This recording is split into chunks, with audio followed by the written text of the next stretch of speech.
My father told me in his study that I had to hand over my CEO salary to my brother, and he would make it happen whether I wanted to or not. He said it like it was a spreadsheet item, a line you shift from one account to another. The voice was calm, the way he had when he taught me to balance a checkbook. He named a number too, my full compensation for the year, the base and the bonus, and gave me a deadline. Sign an amendment to payroll by the end of the week, or he would take measures. It hurt because it treated years of my work as interchangeable with family obligations, because it reduced me to what I had on paper. It hurt because the man who taught me to value independence was trying to buy it back from me with a demand. I didn't start with backstory, that came after. At that moment, I sat on the leather chair across from him and thought only, this is my paycheck, it's labeled earned. And he expected me to let him turn it into charity for someone else without asking. We lived two lives inside our family's house. The public one, where my father, Harold Arufabas, was the founder and chairman of Legacy Holdings, the holding company that had spun off and incubated half a dozen businesses over 30 years, and the private one, where he was a father who expected compliance. My brother, Michael, lived somewhere between the two. He had a history of failed ventures, a few bad partnerships, and a slowdown the year our mother's diabetes got worse and the family's dynamics shifted toward caretaking. Michael wasn't malicious. He was broken in ways that made him need more than he could ask for. It's my father's demand was presented as care. Your brother needs stability. You can afford it. You owe the family. But it was coercion disguised as benevolence. I was 39, CEO of Brightline, a software unit that Legacy had bought 10 years earlier and that I had helped rebuild into the company's best performing asset. My salary that year was $325,000 base plus a $75,000 bonus projected for hitting targets. I had a brownstone mortgage in Brooklyn, monthly payment $2,650, and I signed personal guarantees on a $400,000 line of credit when Brightline expanded for a product rollout 2 years before. My team relied on my leadership. There were 42 employees who had left safer jobs to join a smaller unit with the hope that it would grow. I had investors and customers who trusted me. I had 2 dogs and a rattling HVAC that needed fixing. I had professional pride. Those things mattered. They were reasons I could not just pick up and walk away. My father's leverage was straightforward. He still owned 52% of Legacy's voting shares. He was chairman of the board with a say over the compensation committee and the power to call an emergency meeting. He controlled the trust that paid our mother's care costs, $4,500 a month. He kept control of any appointment letters and had, over decades, learned how to make pressure look like an expectation. He framed his demand as an ultimatum that would preserve family dignity. You won't make a scene. You'll do this quietly. For him. He used the word we as if our money belonged to the same pool. I said no because saying no was what I had done to become CEO. I said my salary was my decision and it paid contractors, payroll taxes, and the mortgage. He raised his eyebrows and named consequences.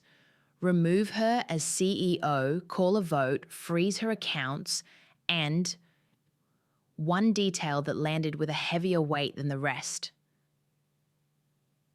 Threaten to cut off the trust money that paid our mother's home health aid. Those were not vague threats. Harold had already taken similar steps in the past when he disagreed with a board member. He would quietly withdraw support and let the market do the rest. He had done it to an independent director once. The director resigned weeks later under health reasons. The pattern was familiar to me and to the company. I called my lawyer the next morning. Her name was Carmen. She had been my counsel during Brightline's acquisition and had a ledger of our corporate history because I had asked her to keep it close. Carmen listened without surprise.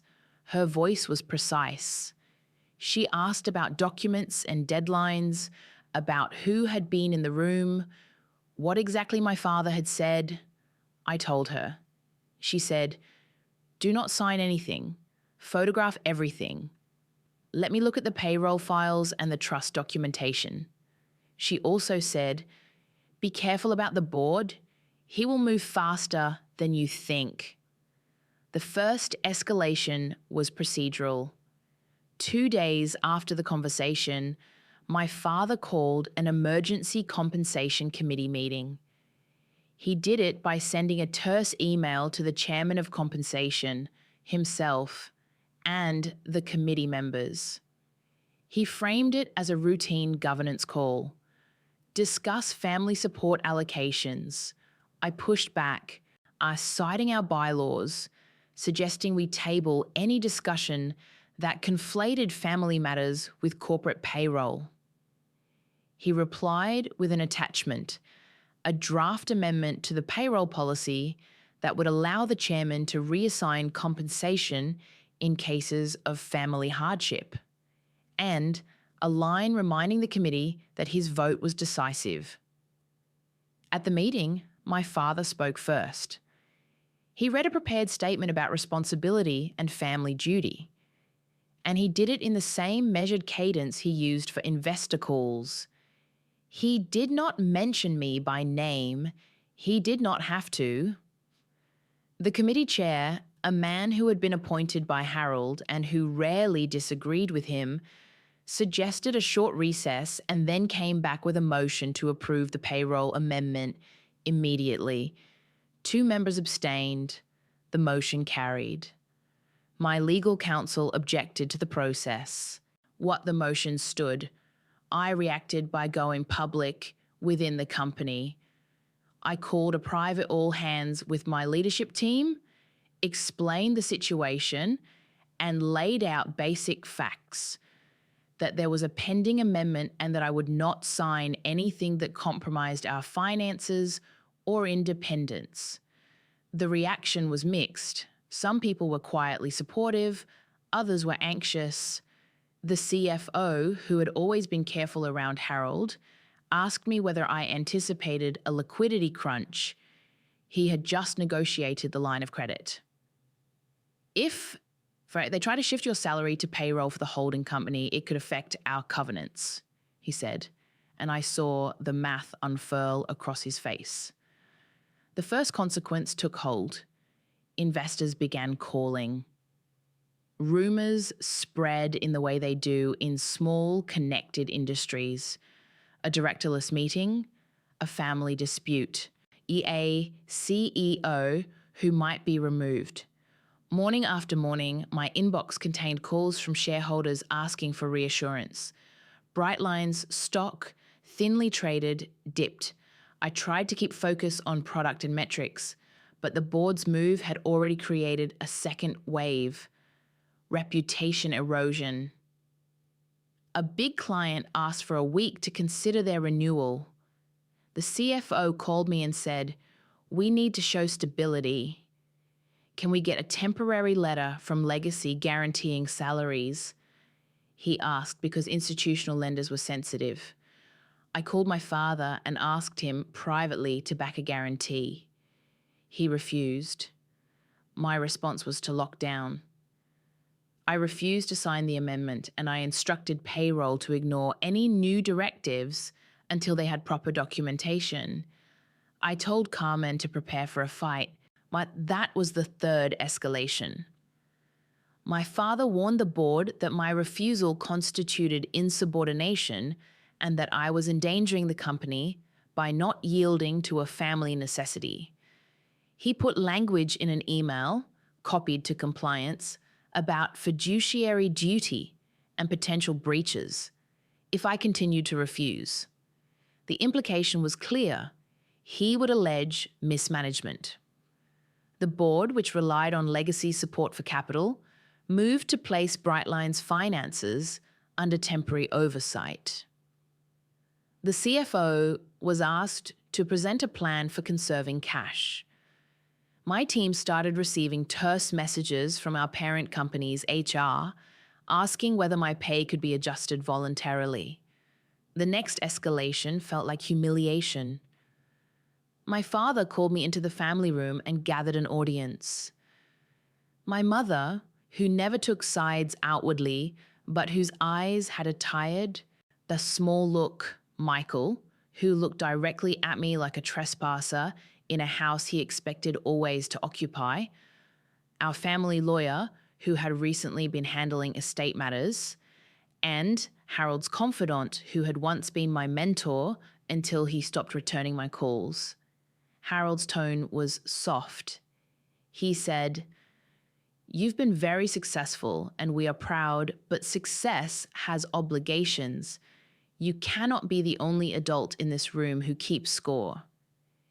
He asked me to sign a form that would direct my entire monthly payroll to a separate account for Michael and to authorize Legacy to make deposits. It was a simple act on paper. It would have relieved Michael's immediate pressure.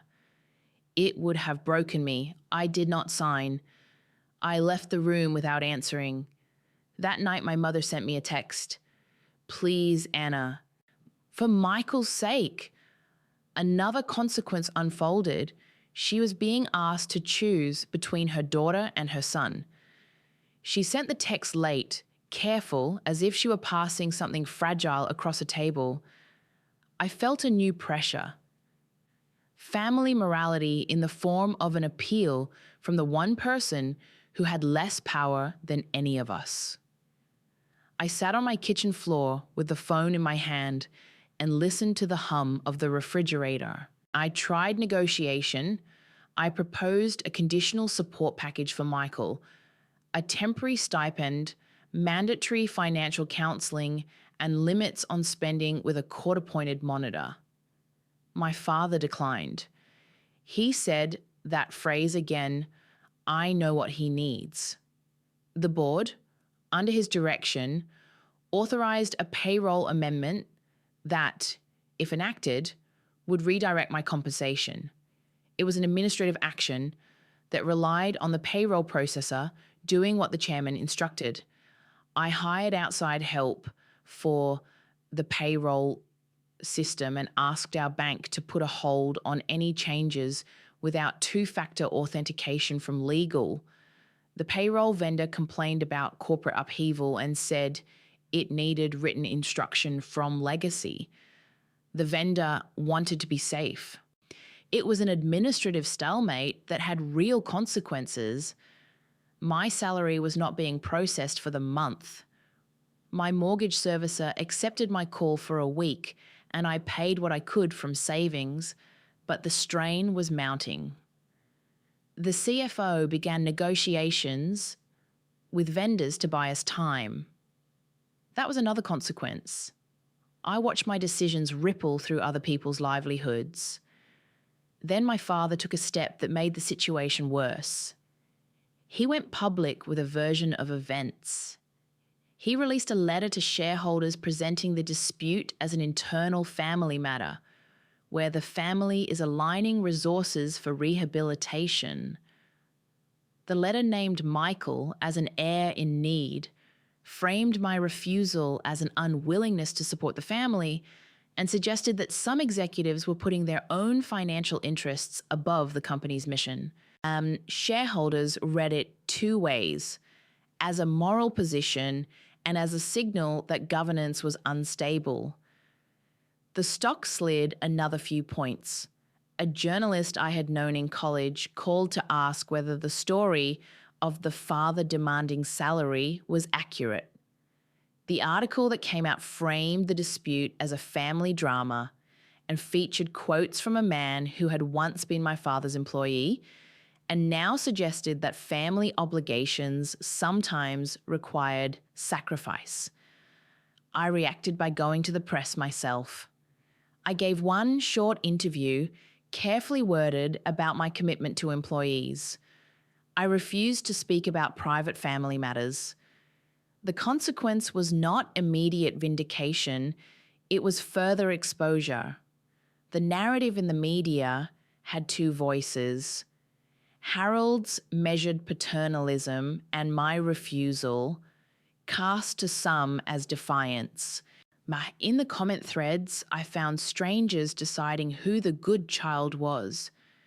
There were quieter escalations I didn't voice. Michael started dropping by Brightline's office unannounced and sitting in the lobby, waiting for me after hours. He would stare at the atrium and then ask me, as if in casual conversation, about budgets and stock options. One night he sat across from me at a diner and said, "You'll do it, right? It's only money." The humiliation of being asked to authorize my own fiscal disempowerment in the name of family made me furious. I told him I wouldn't. He left the diner and later texted me a photo of our mother's sleeping face. The message was simple. Think of Mom. The low point arrived green and small, like an envelope with a stamp. It was the notice from the board, effective immediately. So my compensation was suspended pending an independent review. The chair called it a precautionary measure. The board made sure the statement was dry and bureaucratic because paperwork is a way to sanctify action. They appointed an interim officer to oversee payroll and finances. My access to the company accounts was revoked. I felt suddenly unmoored in a way I had never experienced. In the span of a week, the fiscal stream that had supported my independence had been rerouted. The dogs still needed feeding. The mortgage still needed paying. My staff looked at me with a steady concern that felt like a physical weight. At home, the mail started to include more than mortgage notices, a polite letter from the health aid agency asking for payment permission, a creditor notice insisting on an account status update. I sat at the kitchen table one evening and counted what was left in my checking account. The number was smaller than the sum of my identity. At night, the house was quiet except for my own breathing. I thought of the first time my father had taught me to drive on the back roads of Westchester, how he had held the wheel with a single hand and let me steer for a stretch. I remembered asking him if he was scared and him saying, "Only a little." Back then, his confidence felt like safety. Now it felt like control that could be wielded. It was in that quiet, at my lowest, that Carmen called me with news. She did not call with fiery rhetoric or a promise. Her voice was even and surgical. "I found something," she said. "It's old. It was filed 20 years ago. I need you to come to my office." She handed me a file when I arrived. The paper smelled like the inside of a bank vault, thick, official. It was a shareholders' agreement amendment dated June 12th, 2004. The language was precise and, at first glance, small. An addendum to Legacy's articles that created a voting trust for certain family shares. It read like corporate legalese, definitions, clauses, a list of trustees. But Carmen pointed to a paragraph near the end, written in my father's handwriting and witnessed by their family lawyer at the time. It stated that in the event of exercise of coercive control by the trustee that unjustly deprives beneficiaries of their earned compensation, The beneficiaries, a specific named list that included me, would have immediate power to appoint a successor trustee and call a special shareholders vote to remove the trustee. The clause had a sunset of 20 years and required only that the designated beneficiaries vote. It had been executed, stamped, and, most important, filed with the Secretary of State. The secret, Carmen said quietly, was that 20 years earlier, my father had himself included a safety valve in the company's charters. He had been a man wary of concentrated power and had, in a rare moment of foresight or guilt, agreed to a clause that allowed fiduciary checks if the trustee himself acted in ways that harm the beneficiaries. He probably thought he'd never need it, Carmen said. He thought he'd be above it. The document changed the dynamic because it gave me legal authority. It wasn't a miracle. It was leverage rooted in the law. It meant that if I could prove coercive conduct and activate the clause, I could convene the beneficiaries, call a vote, and potentially remove him as trustee. It meant that the board's sudden action, suspension of my pay, could be contested as an act of coercion, not stewardship. We moved like professionals. Carmen prepared a petition. We gathered the signatures of the named beneficiaries. My mother, who had the presence of mind to sign after a long, tearful phone call. My aunt, who had a small share and an old-fashioned sense of fairness. My cousin, who had been estranged, but when shown the file, agreed to join because it meant stability for the family's legacy. The signatures slid together like a small coalition forming. We filed for an emergency injunction to restore payroll and to stay any further actions by the board pending the outcome of the petition. So we asked the court to recognize the 2004 clause and its intent. There was no theatre, no grand revelations shouted across a courtroom.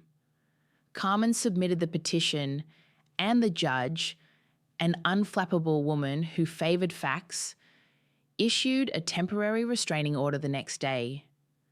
The order froze any payroll reassignments and restored my access to the company accounts. It also granted provisional authority to appoint a neutral overseer, someone from outside legacy, to review governance practices. For the first time since Harold had moved to exert control, his actions were enjoined. The consequence was immediate and practical. Payroll resumed. The mortgage was covered.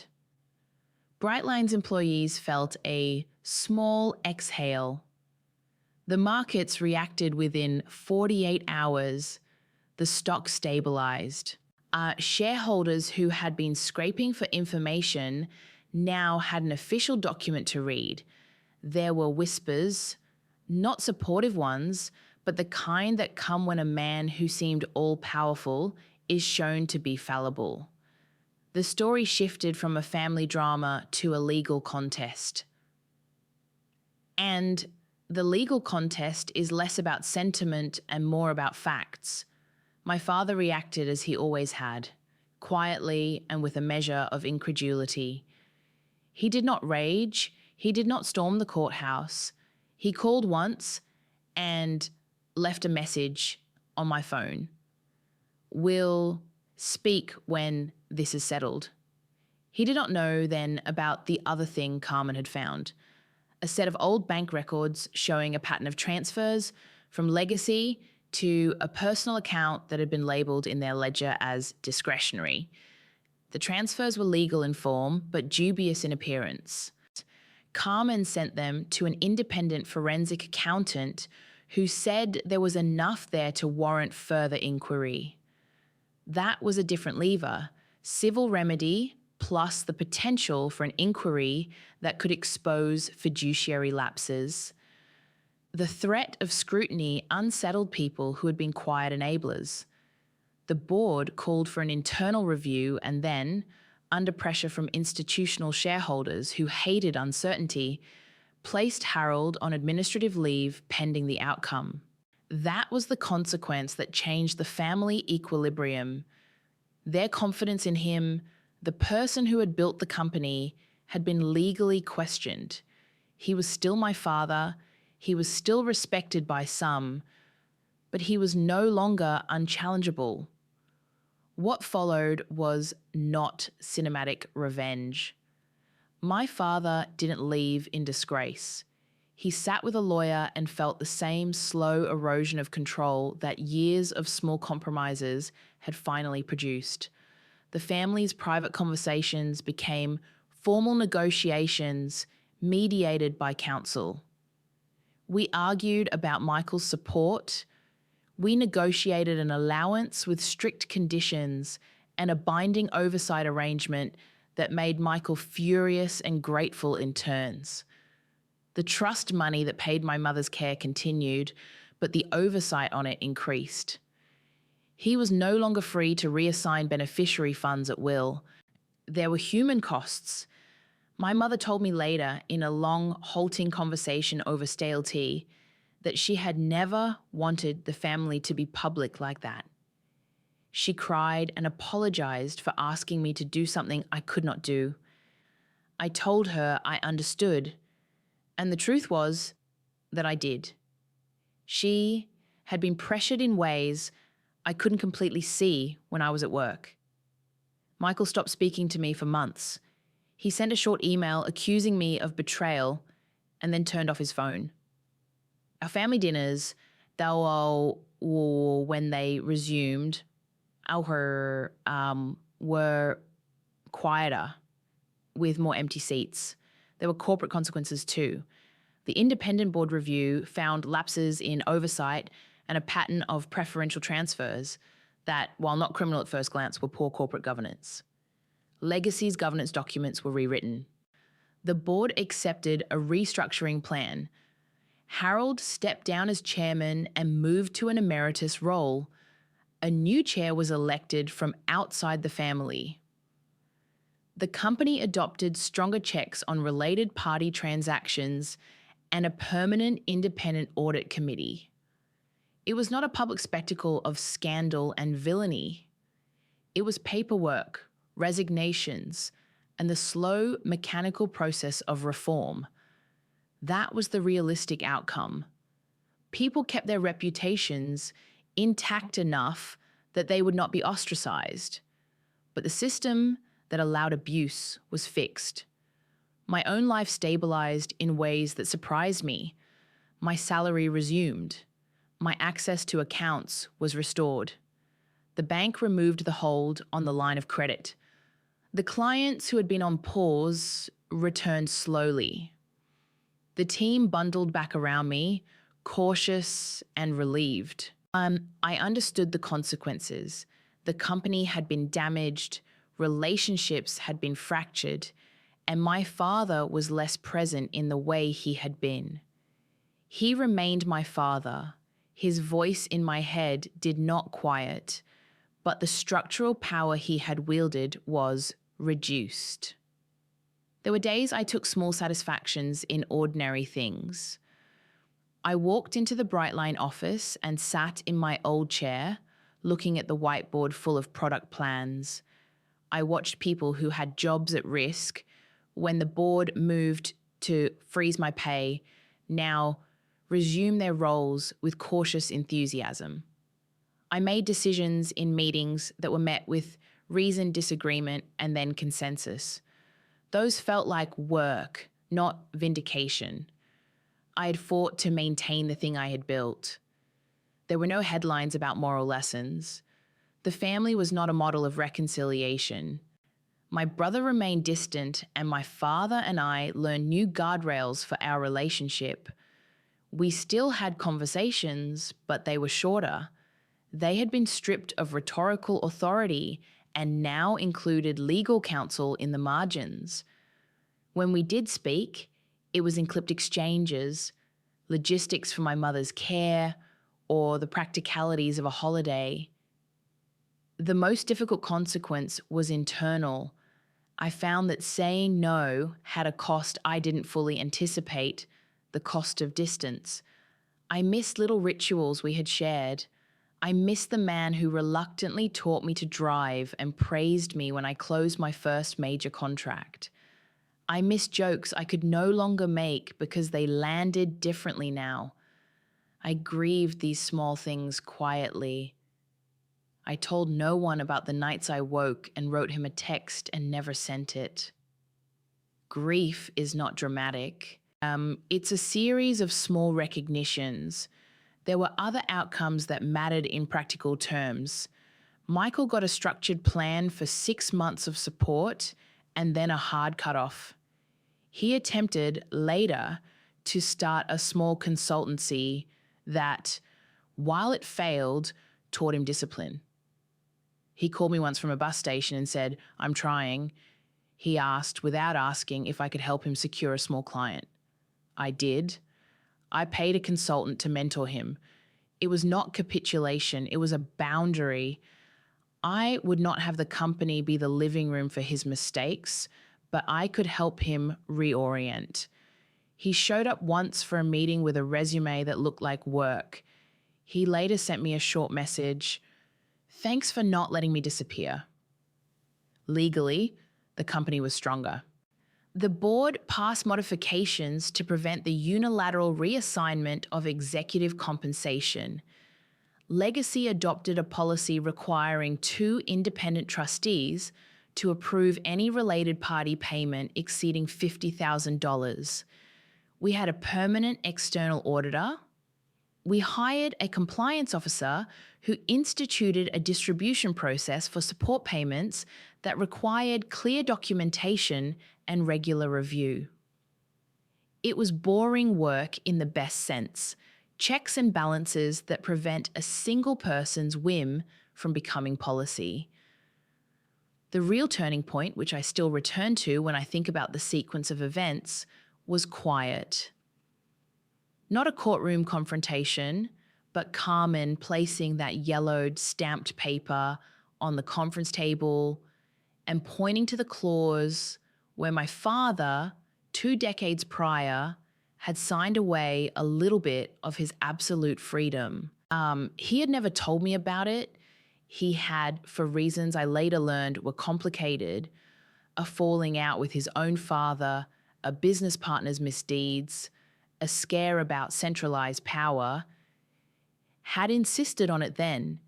He had been afraid of certain kinds of control, and in a rare moment of foresight, he had created a remedy that he himself would soon need. The revelation did not make me triumphant. It made me sober. It pointed to an irony I couldn't escape, that sometimes the protections that save us are put in place by people who cannot imagine needing them themselves. The paperwork was dry. The relief was practical. The outcome was not a moral victory, so much as a restoration of structural fairness. When I sit with my mother now, we speak about smaller things, recipes, the doctor's last note, a television program she likes. We are cautious and kinder, not because grand statements were made, they were not, but because the friction of that year taught us the cost of getting things wrong. We do not heal in a tidy arc. Reconciliation, when it happens, is small and uneven. We say "I'm sorry" more often, and we mean it. But we also accept that some wounds are slow to close. At Brightline, the changes had consequences that were sensible and necessary. The company appointed a permanent independent chair. We adopted procedures to ensure that the line between family obligations and corporate governance remained clear. I kept my position, not because I had won some dramatic fight, but because the legal mechanism that Carmen found allowed for a process that the court respected. My role did not become a pedestal. It became a responsibility to make sure the rules we now had were enforced. If I'm honest, part of me will always carry the taste of betrayal. I watched a man I loved use power to try to take what I had earned. That memory is not erased, but there is a companion recognition that has settled in. Power without accountability corrodes relationships. Structures matter more than personalities when rights are at stake. The truth of that is less poetic than it is practical, and it is in the practical that I live. I don't want the ending to feel like a triumphalist speech. There is no neat lesson to hang over the story. There are only facts. I asked to keep my pay because I had earned it. He asked me to turn it over because he felt entitled to reassign family resources. The law, improbably and quietly, had an answer that allowed for a remedy. We did not break the family entirely, but the relationship was altered. We rebuilt around new limits. If this story reached you and you felt something, anger, relief, recognition, leave a like. If you want to hear more stories like this one, subscribe. And if you've ever had to stand up to someone in your family who thought their authority was absolute, tell me in the comments. I'll read them.